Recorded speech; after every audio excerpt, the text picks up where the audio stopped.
आप बार बार पूछ रहे हो कि सर आप खुद कौन सी बुक्स इस्तेमाल करते हो, हम भी वही करेंगे।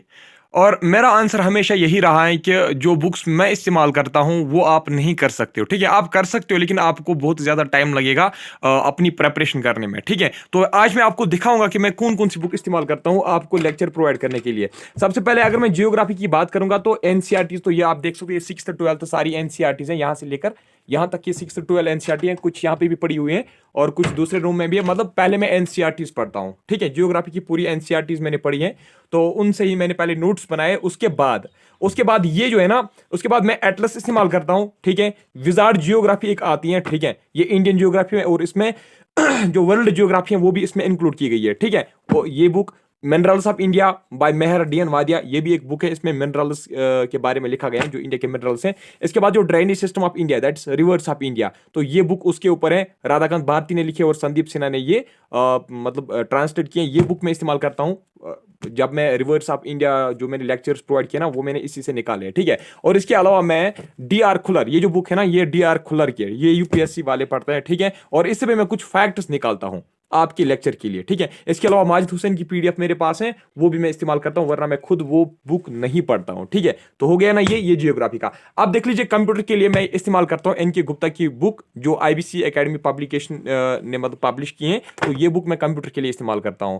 इंग्लिश के लिए एसपी बख्शी अरिहंत। ठीक है, और इसके बाद जनरल साइंस के लिए मैं इस्तेमाल करता हूं अरिहंत की बुक। ठीक है, एनसीईआरटीज मैंने आपको पहले बोला, एनसीईआरटी जो ना 9th to 12th जेकेएसएसबी के लिए 9th to 12th एनसीईआरटी काफी है। ठीक है, और इसके बाद मैं साइंस के लिए ये वाली बुक इस्तेमाल करता हूं, और इसके अलावा एस चांद की बुक जो है ना 9th-10th की, वो मैं इस्तेमाल करता हूं। हो गई ये सारी बुक्स। अब देख लीजिए हिस्ट्री की अगर हम बात करेंगे तो ये जो है ना ये मॉडर्न इंडिया है, इसको मैंने ऊपर से कवर किया है, ये मॉडर्न इंडिया स्पेक्ट्रम की है, ये मैं इस्तेमाल करता हूँ। एंशंट के लिए मैं आर एस शर्मा की बुक इस्तेमाल करता हूँ आपकी लेक्चर्स के लिए। ठीक, और मॉडर्न हिस्ट्री जो है ना, मॉडर्न हिस्ट्री के लिए मैंने जो सोनाली बंसल और स्नेहल त्रिपाठी है, इसकी बुक मैं इस्तेमाल करता हूँ। ये भी एमसी ग्राव हिल पब्लिकेशन की बुक है, इसमें मॉडर्न इंडिया हिस्ट्री के बारे में लिखी गई है। तो ये और मॉडर्न जो है ना स्पेक्ट्रम और मॉडर्न इंडियन हिस्ट्री, ये दो बुक्स में इस्तेमाल करता हूं जब मैं आपको मॉडर्न हिस्ट्री पढ़ाता हूं। ठीक है, तो इसके बाद अगर हम बात करेंगे एंशंट और मिडिवल इंडिया की। ठीक है, एंशंट के लिए मैंने आपको पहले भी बोला ये आर एस शर्मा है। ठीक है, आर एस शर्मा भी मैं इस्तेमाल करता हूं, और साथ में मैं ये पूनम दलाल दहिया जो है इसकी बुक भी मैं इस्तेमाल करता हूं, एंशंट और मिडिवल इंडिया जब मैं पढ़ाता हूं। ठीक है, हो गया ना ये। तो आर्ट एंड कल्चर के लिए मैं पहले एनसीईआरटी पढ़ता हूं जो 11th-12th में आती है ना, आर्ट एंड क्राफ्ट जो एनसीईआरटी आती है, वो पहले मैं पढ़ता हूं, उससे नोट्स बनाता हूं। उसके बाद इंडियन आर्ट एंड कल्चर जो ये नितिन सिंघानिया ने लिखी है, तो ये बुक मैं आपके कल्चर के लिए इस्तेमाल करता हूं। बात अब रही इंडियन इकोनॉमी की, तो इंडियन इकोनॉमी के लिए रमेश सिंह, जो आपको पता है रमेश सिंह हर एक जेकेएसबी एस्पिरेंट जो होता है वो रमेश सिंह इस्तेमाल करता है। और एनसीईआरटी लेकिन बेस 11th-12th एनसीईआरटी इसके लिए बेस रहती है। ठीक है, इंडियन इकोनॉमी के लिए। और नितिन सिंघानिया की एक बुक आती है, ये भी यूपीएससी लेवल की बुक है। ठीक है, ये दोनों यूपीएससी लेवल की बुक्स हैं, लेकिन अगर आप पढ़ोगे तो आपको इसमें सब कुछ नहीं पढ़ना है, जो आपके जेकेएसबी में लिखा हुआ होगा सिलेबस, तो वही आपको इसमें से ढूंढ के निकालना है और वही पढ़ना है। ठीक है, पहले लेकिन एनसीईआरटी इस्तेमाल करनी है। उसके बाद प्रतियोगिता दर्पण जनरल स्टडीज इंडियन इकोनॉमी एक आती है। ठीक है, तो ये भी आप इस्तेमाल कर सकते हो। ठीक है, तो ये सारी बुक्स हो गई।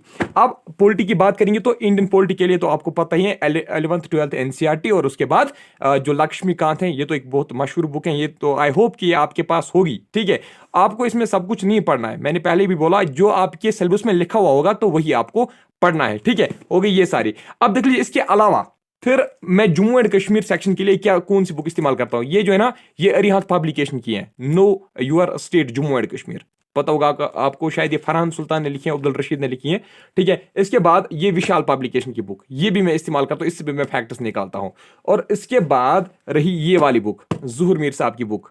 ठीक है, खलील पब्लिकेशन, तो ये मैं आपके किसके लिए इस्तेमाल करता हूं, मतलब जो पोर्शन आपका जनरल नॉलेज जो है ना जम्मू एंड कश्मीर के बारे में। ठीक है, और आप देख लीजिए दो चीजें जब आप जियोग्राफी पढ़ते हैं, दो चीजें आपको साथ में मतलब देखनी है। एक आपको ये एटलस देखनी पड़ेगी, चाहे आप ओरिएंट ब्लैक सेवन की एटलस इस्तेमाल करो, या अगर आप चाहोगे तो आप ऑक्सफोर्ड की एटलस भी इस्तेमाल कर सकते हो। और ये ग्लोब आपके पास जरूर होना चाहिए, और वर्ल्ड मैप भी आपके पास होना चाहिए। ठीक है, और उसके बाद अभी भी कुछ बुक्स एक कंपनी मुझे बेचती है। ठीक है, तो ये मैंने अभी मतलब ओपन नहीं किए, इसको मैं बाद में आपको दिखाऊंगा ये कौन सी बुक्स मैंने लाई हैं। तो फिलहाल आपने देखा ना, ये जो है ना, हाँ दो बुक्स और हैं, तरुण गयाल की बुक।